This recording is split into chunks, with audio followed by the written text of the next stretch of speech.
Assalamualaikum warahmatullahi wabarakatuh. Alhamdulillah, alhamdulillahi rabbil alamin, wa bihi nasta'inu ala umuri dunya waddin. Wassalatu wassalamu ala asrafil anbiya wal mursalin wa ala alihi wa sahbihi ajma'in.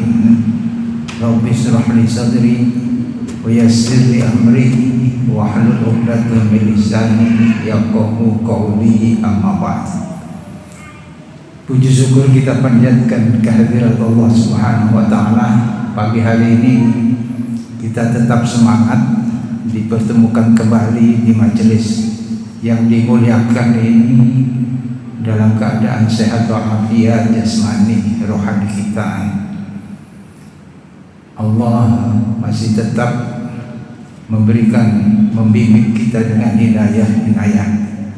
Iman masih tetap melekat di dalam lubuk jiwa kita, sehingga kita mampu melangkahkan kaki untuk hadir di majelis yang dimuliakan ini.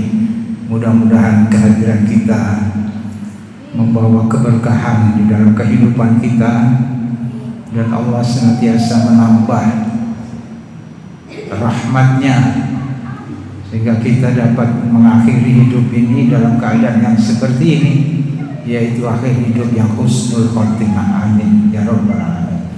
Salawat serta salam semoga tetap tercurahkan ke habibah junjungan kita Nabi besar Muhammad sallallahu alaihi wasallam beserta keluarga dan para sahabatnya serta umatnya yang setia melaksanakan ajarannya ila yaumil qiyamah.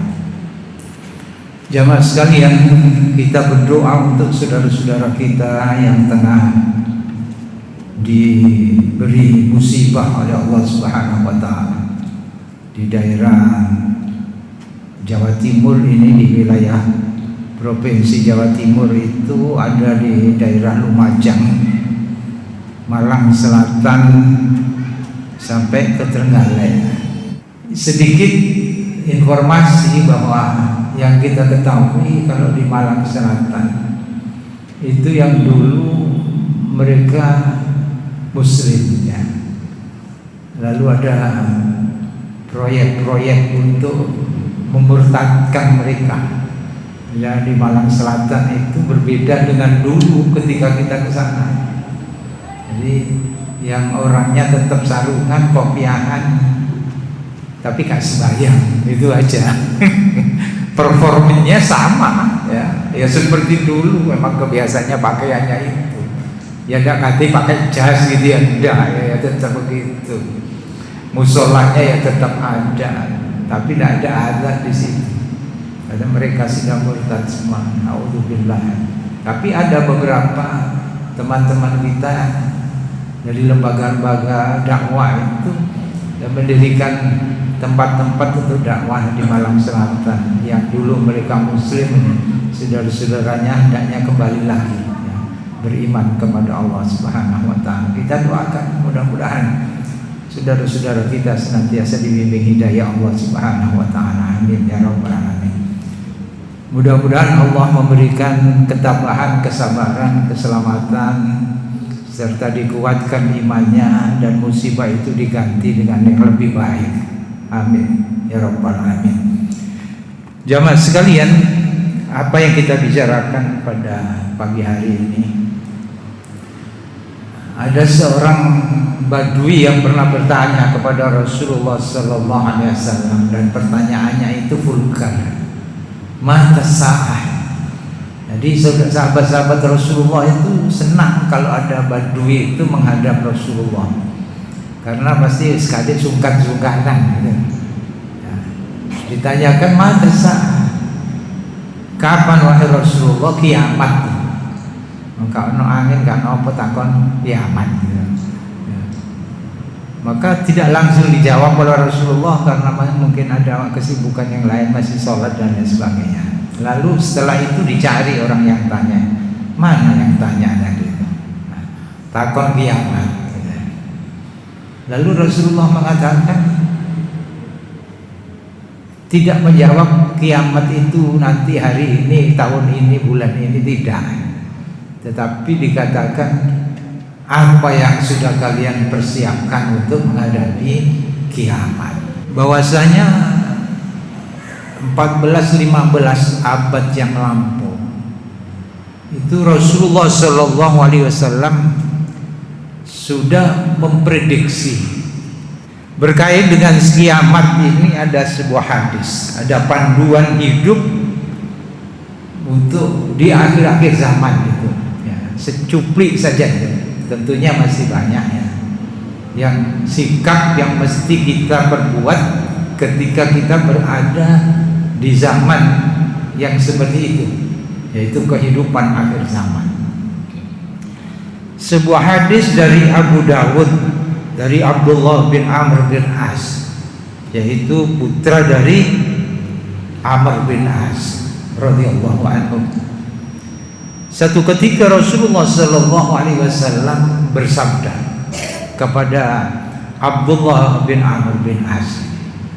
Rasulullah mengatakan, "Ya Abdullah, kaifa bika idza kunta fi khafalati minan nas?"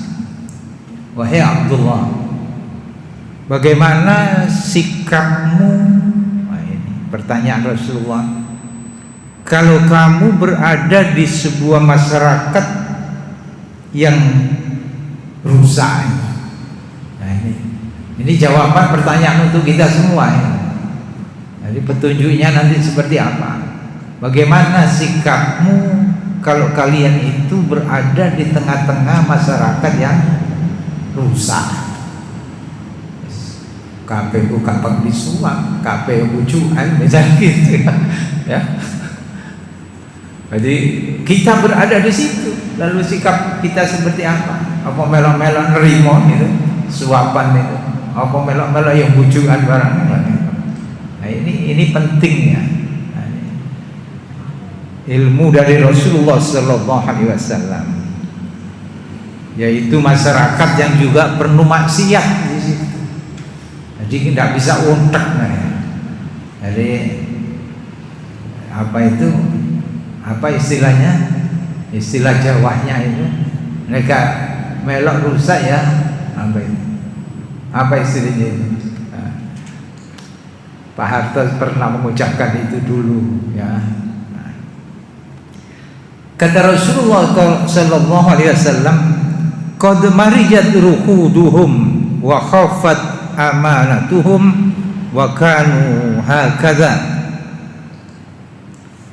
Disebutkan oleh Rasulullah memberikan ilustrasi bahwa perjanjian di dalam kehidupan mereka itu sudah rusak. Janji ini kok tadi ngono gitu ya. Nah, seperti itu. Nah, mungkin kita temui lah sekarang ini ya. Nah, berarti kita berada di zaman yang seperti itu. Amanah tidak ada lagi. Ya, diserahi amanah ya wis. Tidak terlalu penting lah amanah itu. Yang penting selamat awakmu. Bisa ngeruk akeh gitu. Nah, amanah itu ya tinggal amanah gitu saja. Malah tadi jenenge wong ya amanah. Winginane mulai gitu. Jadi amanah itu ya tidak ada lagi amanah. Walaupun disumpah di bawah Al-Qur'an, mushaf Al-Qur'an ya tinggal amanah saja. Sudah tidak bisa dipercaya ya. Kalian itu hidup di lingkungan keadaan yang seperti itu ya. Keadaan rusak, amanah itu sudah tidak ada lagi ya. Dan orang-orangnya sudah tidak bisa dipercaya. Wa khaffat amanatuhum wa kanu hakadha. Mereka itu, kata Rasulullah sambil mengisyaratkan tangannya, orangnya itu sudah seperti ini lah ya. Tak karuan kabeh itu, serabutan, semerawut dari ini. Rasulullah sampai mengibaratkan seperti itu. Kata Abdullah bin Amr bin As itu mengatakan, memberikan jawaban, "Ya Rasulullah, Wa madza ta'muruni? Nah, dibalikno kepada Rasulullah. Sahabat itu tidak ada yang berani mendahului Rasulullah sallallahu alaihi wasallam. Biasanya jawabannya itu Allah dan Rasulnya yang tahu. Nah, itu banyak jawaban yang seperti itu. Jadi unggah-ungguh sahabat itu ya tidak berani mendahului Rasulullah. Tidak seperti sekarang. Jadi ustadz dituturi ya, karena gitu ya. Katanya takut dia dituturinya. Ya Rasulullah, apa yang engkau perintahkan kepadaku ini? Sekiranya aku memang benar-benar berada di kondisi yang seperti itu, di masyarakat yang kondisinya seperti itu. Ini pelajaran bagi kita. Yang pertama kata Rasulullah sallallahu alaihi wasallam, ilzam baitak. No wae. Jangan banyak keluar, kata Rasulullah itu. Berdiam diri kalian banyak-banyak di rumah. Nek keluyuran kok ketangkep kesababan ketularan nek keluyuran kok nonggor ini ya katut. Katut saiki gak metu omah ya iso katut. Wong katut nang opini lho ngene. Itu HP-nya masing-masing. Moco opini wah katut lama-lama iya ya bener ya gitu. Sekarang itu keluar rumah tidak keluar rumah sama bisa berbuat maksiat di situ, menambah dosa juga sama. Tapi juga bisa menambah kebaikan, tergantung. Nah, ini yang nanti yang akan diperdebatkan oleh ulama itu. Ketika Rasulullah SAW tentunya bisa diterjemahkan lain. Banyak-banyaklah tinggal di rumah. Artinya apa? Ojo bergaul dengan sing kaya ngono-ngono itu. Nah, jangan sampai kesabaran. Karena ini bisa sampai di dalam kehidupan akhirat. Ketika kita banyak keluar, salah koncone memilih temannya yang salah. Nah, menyesal. Pengaruh teman itu luar biasa. Apalagi disogok duit itu fasilitas gitu ya. Betul ya, bisa tak traktir gitu. Anak muda-muda itu misalnya pasti ikut sing traktir itu timbang aja nama masjid kok gak ditraktir. Ya wailata laitani lam attakhid fulanan khalila. Nanti menyesal. Akan kita lihat nanti orang-orang yang salah memilih teman itu menyesal mereka ketika dimasukkan di neraka. Mereka berteriak andai kata. Jadi di Al-Quran itu kan ada kata laita. Jadi andai kata penyesalan. Ya laitani kuntu turaba. Andai kata dulu ke saya jadi debu saja enak itu, kadang disiksa gitu. Itu saking beratnya siksa sehingga mereka berteriak seperti itu. Ini teriakannya juga lain. Jadi macam-macam teriakan itu akan kita dengar ya kelak. Andai kata saya dulu gak berteman ambek awakmu itu, badukmu itu, ya, rupamu itu. Nah, andai kata saya dulu waktu di dunia gak berteman dengan si fulan itu, katanya, aku gak sengsara kayak ini, gak dilepokno neraka ini. Karena pertemanan itu juga kalau tidak pandai-pandai bisa menjerumuskan. Karenanya kita diperintahkan untuk memilih teman yang bisa menambah kesolehan kita. Wong kang soleh kumpulon kan itu masih relevan dengan itu. Wong kang soleh kumpulon. Karena dasarnya ya ini tadi sabda firman Allah di dalam Al-Quran. Ada teriakan-teriakan penyesalan yang seperti itu nanti. Dan apa yang difirmankan Allah dalam Al-Quran nanti jadi kenyataan. Al-Quran itu kan sudah menunjukkan nah, ini Allah itu ini loh persoalannya itu nanti itu begini. kamu sekalian itu akan menghadapi begini. Itu semuanya ditunjukkan di Al-Quran. Ya, soal ujiannya itu nanti ini sudah ditunjukkan. Jawabannya ini itu sudah ada, ya, sudah ada semua. Ya, tinggal kita sinau apa enggak lagi gitu, sinau.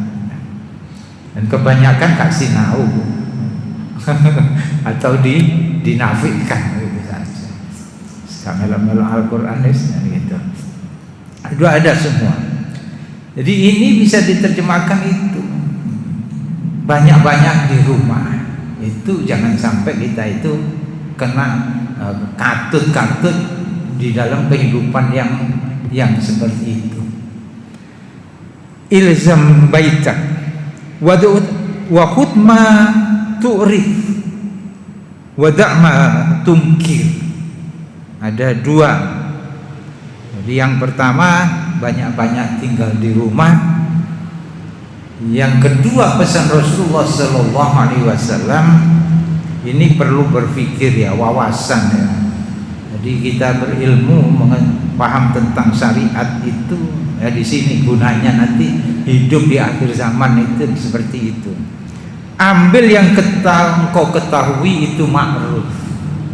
Jadi kalau itu Anda ketahui berdasarkan ilmu, wawasan keagamaan yang kalian dapatkan, itu ma'ruf, baik gitu, manfaatnya ambil, segera kalian laksanakan. Di dalam hadis yang lain kan juga begitu. Ketika akhir zaman itu kehidupan banyak seperti sepian-sepian malam yang gelap gulita. Seperti sepian-sepian malam yang gelap gulita. Jadi kita kalau berjalan itu bisa-bisa terjerumus di situ, kesandung, tidak sampai tujuan. Itu kehidupan akhir zaman yang seperti itu.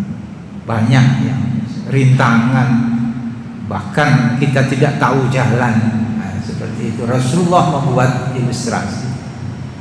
Badiru bil amal, ya, hadisnya. Fasatakunu fitanun ka qitail laili mudlim. Bersegeralah kalian beramal ya seperti tadi itu. Kalau ini kita ketahui baik gitu, ambil, laksanakan. Ya, laksanakan. Karena kalian akan menghadapi itu, kondisi situasi yang gelap gulita seperti potongan-potongan malam itu. Nah, kalau kita renungkan bahwa anggap saja kita berjalan di kegelapan malam, kalau di situ ada batu kita tidak tahu, kita bisa tersandung batu. Kalau di situ ada lubang kita bisa terperosok lubang. Kalau ada jalan-jalan simpang kita bisa kesasar kemana-mana. Maka pesan Rasulullah SAW, segera kalau ada kesempatan untuk berbuat baik, laksanakan itu. Jangan sampai tunggu besok. Karena apa? Rasulullah memberikan ilustrasi lagi. Fasatakunu fitanun ka qitail laili mudlim. Yusbihu rajulan mu'minan wa yumsi kafiran. Wa yumsi mu'minan wa yusbihu kafiran. Bisa jadi seseorang itu di pagi hari masih iman, lurus-lurus saja ya. Sore hari gelewar gak karuan. Wis gak sapa masjid, sapane no kafe tok ae. Iku sik lumayan. Gak sapa tempat ibadah yang lain gitu ya. Jadi bisa seperti itu. Rasulullah membuat ilustrasi. Pagi hari orang masih beriman, sore hari wis gelewar. Hati-hati dengan kondisi yang seperti itu. Atau di sore hari mereka masih tekun ibadah, masih imannya masih kuat, tapi di pagi hari lali buma pengiku nanti gitu kan. Orang isu-isu siji sampeyan gitu. Jadi ngelangkai oyot limang nok endi. Ini pengaruh kehidupan yang seperti itu. Wada' ma tungkir Dan tinggalkan yang engkau ketahui itu mungkar, itu salah. Jadi segera, kadang ngenteni meneh. Kalau itu engkau ketahui itu buruk, itu kemungkaran, tinggalkan jauh-jauh. Tidak usah toleransi karena itu kemungkaran. Tinggalkan gitu saja. Karena itu ini sebuah motivasi supaya kita ini banyak-banyak untuk menuntut ilmu. Karena orang yang dikehendaki Allah kebaikan di dalam hidupnya itu man yuridillahu bihi khairan yufaqihu fid din. Yang dikehendaki Allah seseorang itu hidupnya senantiasa berselimut dengan kebaikan, itu Allah akan pahamkan dengan agama. Allah memahamkan dengan agama, ada ikhtiar dalam diri kita itu untuk menuntut ilmu, menghadiri majelis-majelis ilmu. Karena menghadiri untuk menuntut ilmu itu jaminannya Allah itu luar biasa. Ini yang perlu diingati. Jaminannya orang menuntut ilmu itu surga. Tidak timbre di surga. Karena apa? Begitu pentingnya ilmu itu, yang bisa menjadikan seseorang selamat dalam hidup itu karena dia dipahamkan dengan ilmu itu. Jaminan surga. Kita berangkat ke tempat ini, ke majelis ini, sudah dijamin surga oleh Allah. Ya. Man kharaja fi baiti fi talabil ilmi fa huwa fi sabilillah hatta yarji. Itu luar biasa. Allah memanjakan orang-orang yang menuntut ilmu. Dijamin surga, berangkat pulang itu dijamin surga. Makanya orang yang menuntut ilmu itu mestinya gembiralah hatinya, ya, gembira.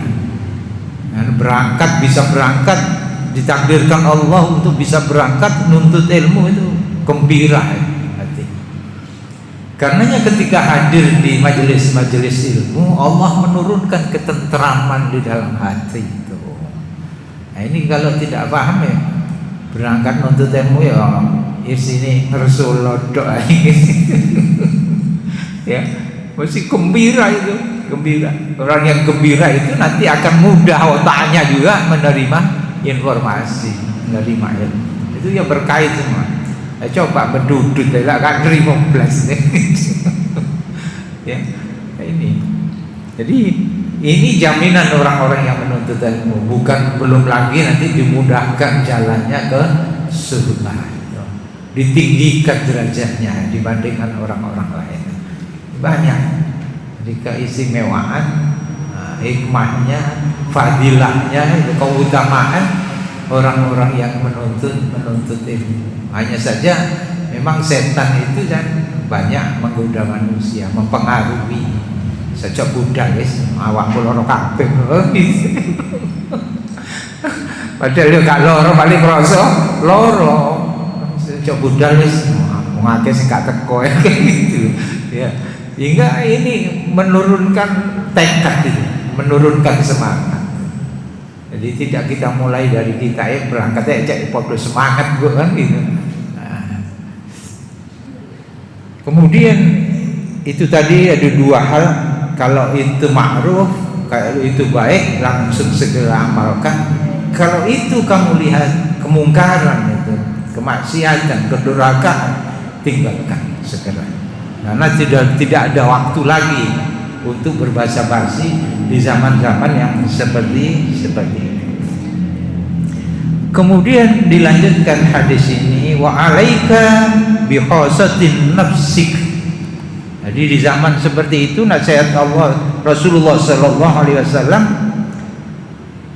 dan hendaklah kalian itu lebih memikirkan dosa-dosa kalian sendiri.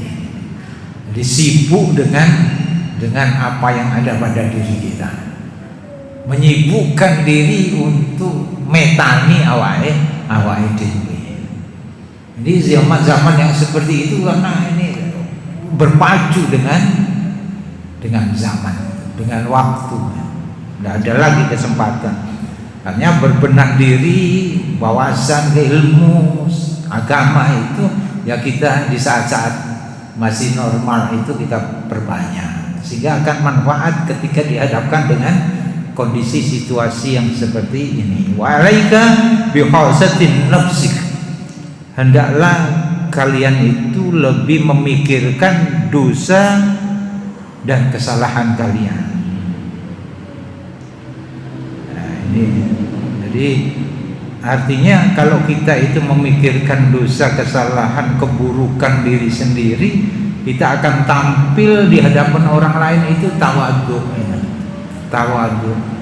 Karena ketika kita menghadapi orang lain, kita merasa kotor diri gitu. Ya. Kalau kita merasa kotor itu ya menunduk kita di hadapan orang lain. Tawadhu. Berbeda ya. Kita misalkan saja kalau kita ini berhadapan dengan orang lalu pakai jas, kemelinti, pakai sepatu lengkap itu, ngadepi wong sing pakaian tembre gitu, orang tak mentereng ini, ya itu. Begitu pula melihat diri ini. Kalau kita melihat diri ini bersih, alim itu, orang ahli ibadah, ngadapi orang lain, dosa dong gitu. Ya, kita tidak akan tawadhu. Kita merasa sombong nanti, tinggi hati. Sementara sombong itu adalah perbuatan iblis yang membahayakan. Orang itu kalau sudah dihinggapi rasa sombong itu dalam segala hal. Orang sombong itu bisa karena ilmu bisa menjadi sombong. Orang sombong dikarenakan oleh harta, bisa sombong. Jadi kecenderungan orang yang kaya itu melihat yang lain bukan tidak semuanya, tapi cenderungan orangnya. Ada kecenderungan, tinggal mampu tidak menahan kecenderungan itu. Kecenderungannya menyepelekan orang. Lah apa sih? Gaweane apa? Ya. Oh, kak level lah ya. Itu yang sering terlalu kak level itu. Kalau sudah begitu maka merasa dirinya itu lebih. Wong sugih, oh iya. Jadi wong Bojonegoro, wong sugih. Kalau sudah seperti itu maka menganggap orang lain penting. Di dalam surat Muhammad ayat 22 itu disebutkan di sana.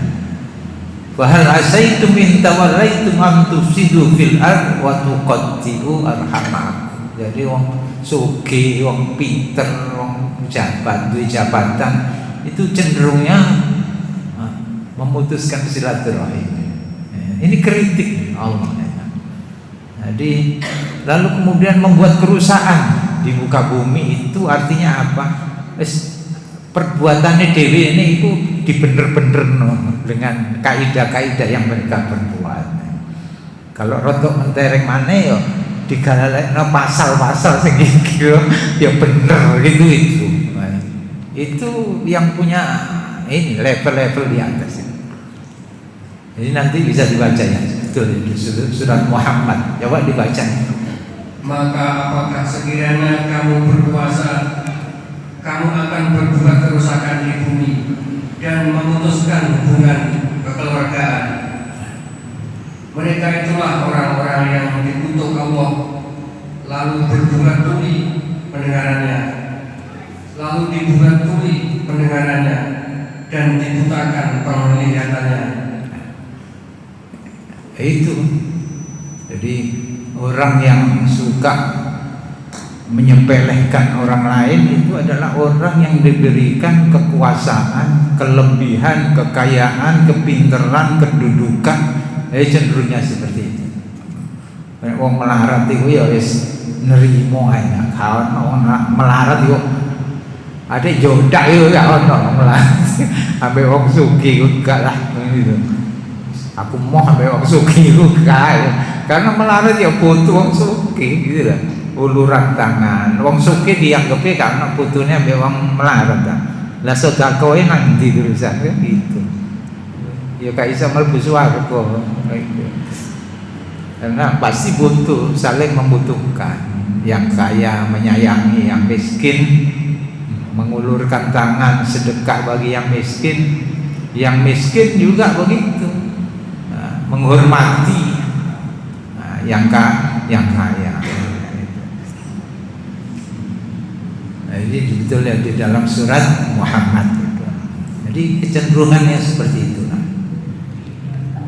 Wa alaika bi khasatin nafsik. Nah, ini kritik tuntunan Rasulullah sallallahu alaihi wasallam kalau kita berada di kondisi yang carut marut, masyarakatnya wis gak kena dipercaya gitu, tidak amanah, banyak berbohong, penuh kemaksiatan. Pertama tinggal di rumah. Nah, tinggal di rumah itu artinya kita tidak ikut-ikut di kelompok-kelompok yang seperti itu, di orang-orang yang seperti itu, maksudnya begitu. Karena kalau kita terjemahkan di rumah di zaman sekarang itu podo ae, di luar rumah sama dengan di dalam rumah. Selama masih pegang HP, wis podo ae gitu ya. Ya, kecuali HP ini dikadekno wis gak nyekel HP ya. Nah itu. Wa hudma ta'rif wa da'ma tungkir. Nah, kalau tahu kalian itu ma'ruf, baik ya segera laksanakan, kerjakan. Kalau itu kalian ketahui buruk, mungkar, segera tinggalkan. Wa alaika bi khasatin nafsik, ditambah lagi sibuklah dengan koreksi diri, dengan dosa-dosa yang kalian miliki sendiri. Tidak usah wada'anka amrul awam, jangan engkau sibuk memikirkan dosa kesalahan orang lain. Jadi sibuklah untuk berbenah diri itu. Kalau kita ini sibuk dengan persoalan diri kita sendiri terhadap Allah Subhanahu wa taala, ya senang dindirnya kukru aja begitu ya, pundak itu gak tahu ngangkat, masih semplek terus ya, merasa di hadapan Allah Subhanahu wa taala bahwa diri ini bukan orang baik yang berlumur dosa. Jadi gak iso gagah ndak, mesti nyekukur sih. Jadi nek anak wong nyekukur sih ya sudah gila no kan gitu. Orang nyekukur sono iku rada gagah dia. Lho gak ngerti wong iki gitu ya. Aku lho wedi karo pangeran lho, makanya aku nyekukur sih kan gitu. Di dosaku iku akeh, makanya hidupnya selalu begitu ya, selalu tawadhu di hadapan orang lain. Kemudian wada'anka amrul awam, jangan sibuk mikirno dosa-dosa kesalahan wong liya. Jadi keburukan wong liya itu kalau bisa kita tidak ngerti. Nek ngerti kok kerentek hati ku bahaya juga. Akeh dosa nek wong iku meneng-meneng itu ngelamunya begitu. Si apian awake dhewe ditambahi itu. Ada tambah sombong akhirnya kan tumbung. Jadi merasa lebih suci nantinya kalau kita itu melihat-lihat, mengorek-ngorek kesalahan wong liya. Oh iku jabat yo bojoki, apa iku wis lumayan gak bojo gitu nanti nanti kok mendendang nanti. Lebih baik tidak ngerti ya, tidak ngerti. Kalau untuk berdakwah ya kita mesti mengerti, wawasan lingkungan itu juga harus mengerti. Tinggal kita fungsi kita di tengah-tengah masyarakat seperti apa. Kemudian yang terakhir, wamlik alaika lisanak.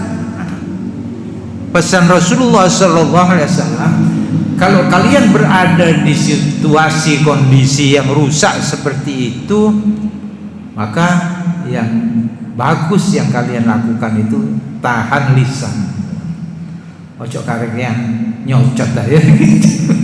Ojo akan ngomong dodol omongan itu. Nanti keliru ngomong kena undang-undang IT gitu. Ya, ini kondisi yang seperti ini. Banyak diam saja. Lebih banyak kita berdoa, mendoakan orang-orang yang di dalam kesulitan hidup atau bergelimang dengan kemungkaran yang seperti itu. Kita doakan mudah-mudahan Allah memberikan hidayah sehingga mereka tak bujuk lagi loh, tidak melakukan kemungkaran dan kedoliman. Berdoa saja, tapi kita tidak usah caci maki yang kemudian berteriak-teriak itu. Ya, memang itu sebuah ikhtiar. Menurut kalau dia niatnya itu ikhtiar untuk merubah kemungkaran menjadi kebaikan, ya insya Allah Allah juga menerima. Jangan neraka sing ngono. Ana wong amar ma'ruf nahi mungkar ana neraka kan gitu. Nah itu. Memang kondisi negara itu berbeda-beda. Ada negara yang dilarang yang seperti itu, yang diterapkan hadis Nabi juga. Jadi itu negara-negara kerajaan itu ya seperti itu. Dulu di Malaysia itu tidak ada demo karena negaranya adalah kerajaan. Baru-baru ini aja lalu menganut demokrasi. Ada demo di mana-mana, sama dengan di Indonesia. Selama demo itu menyampaikan dengan ma'ruf, bil ma'ruf ya. Dengan kalau sudah ma'ruf itu ya dari kalimat-kalimat yang terlontar berarti ma'ruf. Dari tingkah laku yang menyalurkan aspirasi itu baik itu dengan ma'ruf. Seperti petunjuk-petunjuk dakwah amar ma'ruf di dalam Al-Quran itu ya, supaya kita menyampaikan sesuatu itu dengan ma'ruf, menghindari yang namanya kemungkaran. Jadi yang terakhir, wa mlika 'alaika lisanak, di saat yang seperti itu maka banyaklah kalian itu menahan lisan, banyak diam, tidak bicara kecuali bicara itu memiliki nilai kebenaran untuk menyampaikan kebenaran. Di kalangan para ulama memang memperselisihkan atau berbeda pendapat ketika Rasulullah menyampaikan ilzam baitak. Ketika menghadapi situasi kondisi yang seperti itu maka banyak-banyak di rumah. Itu para ulama mengatakan bagi orang-orang yang mumpuni, memiliki kemampuan, maka di saat yang seperti itu tidak apa-apa kalian banyak bergaul. Tetapi ketika kalian bergaul itu mampu merubah kondisi yang tidak baik itu menjadi baik. Itu para ulama ada juga yang berpendapat seperti itu. Kemudian bergaul tidak apa-apa asal kalian itu mampu bersabar, tidak terpancing dengan situasi yang ada saat itu. Ya mereka itu lebih baik karena mampu beramar ma'ruf nahi mungkar. Itu yang utama. Jadi maksudnya tidak misalnya di rumah, banyak di rumah itu tadi tidak sampai terpengaruh dengan situasi kondisi lingkungan yang ada. Ini sekiranya kita mampu untuk menyampaikan kebenaran di tengah-tengah masyarakat yang sudah seperti itu, ya lebih baik memang keluar pidato di tengah-tengah masyarakat. Nanti masyarakatnya yang sudah carut marut yang seperti itu ya paling dianggap gendeng gitu. Ya. Koyok ngene kok pidato ini sih kok ngono ae. Gak ngerti ya situasi ini berubah di sana. Allah Subhanahu wa taala berfirman di dalam Al-Qur'an. Surat apa ini? Ya ayyuhalladzina amanu taqullaha wa qulu qawlan sadida. Yuslih lakum a'malakum wa yaghfir lakum dzunubakum wa may yuti'illah wa rasulahu faqad faza fawzan 'azima. Surat apa ini? Al-Ahzab ya.